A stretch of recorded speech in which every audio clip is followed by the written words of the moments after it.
癲咁啊！係啊，佢哋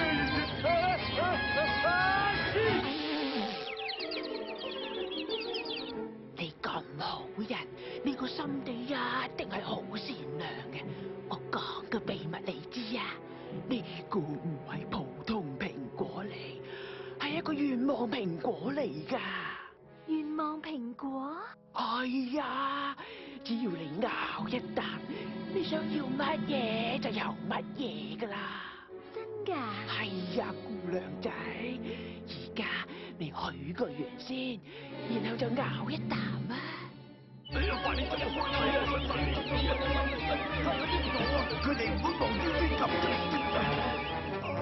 可能白雪公主俾話捉咗。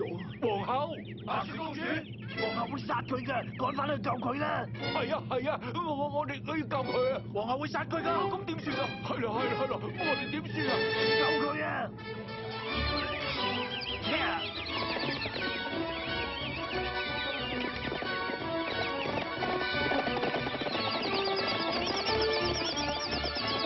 等埋我啊！等埋我！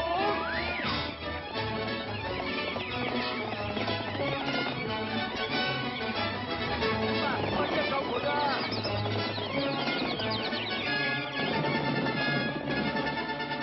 係人都有願望㗎啦，你想要啲乜嘢啊？係啦，你有冇愛人啊？有啊，我有㗎。你唔講啊，我都知啦。我最清楚啲姑娘仔嘅心事嘅。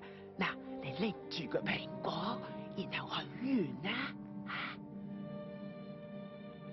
我希望係咯，你講啦，講啊！快啲啊！快啲啊！我哋要啊！我係小心就快啲啦！快啲啊！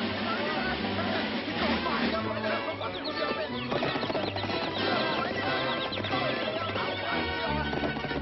我希望王子佢會帶我翻去城堡，我哋可以快快樂樂咁生活就好啦。好啊，咬落去啦！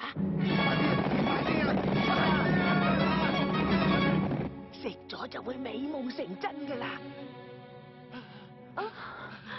有啲暈暈地。佢嘅呼吸開始覺得困難啦，佢就嚟長眠啦。